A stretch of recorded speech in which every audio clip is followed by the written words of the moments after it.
प्रयागराज का महाकुंभ मेला दुनिया भर से श्रद्धालुओं को अपनी ओर खींचता है। हर साल की तरह इस साल भी यहाँ अलग अलग तरह के बाबाओं की चमत्कारी शक्तियां और अनोखी कथाओं से भक्तों की भीड़ लगी हुई है। लेकिन इस बार एक ऐसे बाबा का नाम चर्चा में सामने आया है जिसकी दिव्य शक्ति और अजीबोगरीब चमत्कारी कामों ने सभी को हैरान कर दिया है। बाबा का नाम है पुष्पगिरी महाराज, जिन्हें तीसरी आंख वाला बाबा भी कहा जाता है। इस वीडियो में हम आपको पूरी जानकारी देंगे और बताएंगे कि बाबा पुष्पगिरी महाराज का नाम चर्चा में कैसे आया। लेकिन उससे पहले आप हमारे चैनल द हिंदी टॉप को सब्सक्राइब करें, बेल आइकन दबाना ना भूलें ताकि आप तक पहुंचे हमारी हर खबर सबसे पहले। पुष्पगिरी महाराज का जन्म मध्य प्रदेश के ग्वालियर जिले में हुआ था और आज वो महाकुंभ में अपने चमत्कारों और दिव्य शक्तियों के लिए जाने जाते हैं। उनका दावा है कि उन्होंने 25 सालों से अपनी साधना और तपस्या के जरिए अपनी दिव्य शक्तियों का अभ्यास किया है। उनके अनुसार ये शक्तियां उन्हें उनके दादा और पिता से मिली है, जो ऐसे चमत्कार करते रहते थे। पुष्पगिरी महाराज की सबसे बड़ी खासियत ये है कि वो अपनी आंखों से पट्टी बांधकर किसी वस्तु या शब्द को पहचान सकते हैं।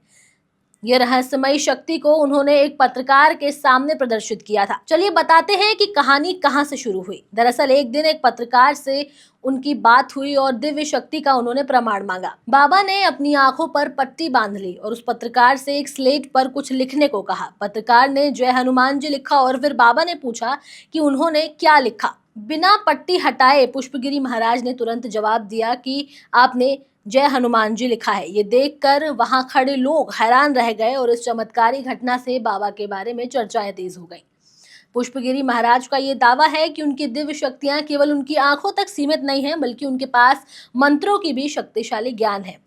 एक और घटना में उन्होंने एक पत्रकार से कागज पर कुछ लिखने को कहा और फिर कहा कि वो किसी औरत को बुलाकर लाएं और उस औरत का नाम और शहर पूछे। जब महिला आई तो उसने अपना नाम और शहर बताया तो बाबा ने अपनी लिखी पर्ची को खोला और देखा कि पर्ची पर वही नाम और वही शहर था जो महिला ने बताया था। ये घटना और भी रहस्यमयी बन गई क्योंकि बाबा ने अपनी आंखों पर पट्टी बांध रखी थी और किसी भी तरह का कोई भी संयोग या मानसिक धोखा संभव नहीं था। इस घटना से ये साफ हो गया है कि बाबा के पास मंत्रों और तंत्र का कोई गहरा ज्ञान था। उन्होंने इस शक्तिशाली घटनाक्रम को साधने और मंत्र की शक्ति से जोड़ा। उनका कहना था कि साधना और तपस्या के बिना ऐसी चमत्कारी चीजें नहीं हो पाती हैं। हालांकि बाबा की शक्तियों के बारे में चर्चाएं तेज हो गईं, तभी एक विवाद भी सामने आया जब उन्हें बागेश्वर धाम के धीरेन्द्र शास्त्री से उनकी तुलना की गई।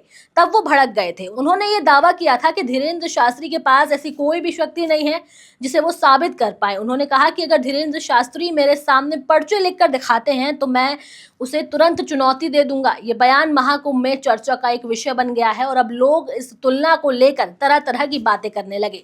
पुष्पगिरी महाराज का ऐसा कहना था कि उनकी ये दिव्य शक्ति बचपन से ही उनके साथ रही है और उनका दावा है कि बचपन में ही उन्हें अपने दादा और अपने पिता से इस शक्ति के बारे में पता चला और उस समय से उन्होंने इसके अभ्यास में जुटना शुरू कर दिया। उनके अनुसार ये शक्ति केवल उनके परिवार तक ही सीमित नहीं रही, बल्कि उनका परिवार पीढ़ियों से इस शक्तिशाली साधना और तंत्र मंत्र के ज्ञान को अपने पास रखता आ रहा है। उनकी माता जी ने भी इस बात की पुष्टि की कि बचपन से ही पुष्पगिरी महाराज को विशेष आंतरिक शक्तियां मिली थी, जिन्हें वो आज भी अपनी साधना के माध्यम से सक्रिय करते हैं। पुष्पगिरी महाराज ने एक दिलचस्प भविष्यवाणी की। उन्होंने कहा कि आने वाले समय में भारत एक आर्थिक महाशक्ति बनेगा। उनके अनुसार भारत की आर्थिक स्थिति में बदलाव होगा और ये देश और दुनिया भर में आर्थिक तौर पर एक नई दिशा में कदम बढ़ाएगा। बाबा की ये भविष्यवाणी न केवल अपने भक्तों को बल देने के लिए थी, बल्कि ये भी दर्शाया करती है कि उनकी शक्तियां केवल व्यक्ति विशेष तक सीमित नहीं हैं,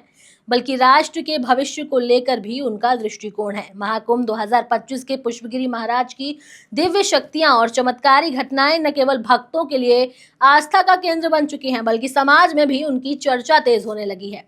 उनके अद्भुत चमत्कारों ने ये सिद्ध कर दिया है कि साधना और तपस्या के मार्ग पर चलने वाले व्यक्ति में असाधारण शक्तियां आ सकती हैं। हालांकि उनकी शक्तियों के बारे में कुछ लोग शंका भी व्यक्त कर रहे हैं, लेकिन जो लोग उनसे संपर्क में आए उन्होंने इन शक्तियों को महसूस किया और इसके प्रभाव को भी देखा है। यही वजह है कि आज महाकुंभ में पुष्पगिरी महाराज का नाम एक चर्चा का विषय बन चुका है और उनकी दिव्य शक्तियों की असलियत को लेकर भक्तों की आस्था और जिज्ञासा बढ़ती जा रही है। बहरहाल इस वीडियो में इतना ही। वीडियो कैसी लगी आप हमें कमेंट सेक्शन में जरूर बताएं। हमारे चैनल द हिंदी टॉप को सब्सक्राइब करें। हमें एक्स यानी ट्विटर, फेसबुक और इंस्टाग्राम पर भी फॉलो करें।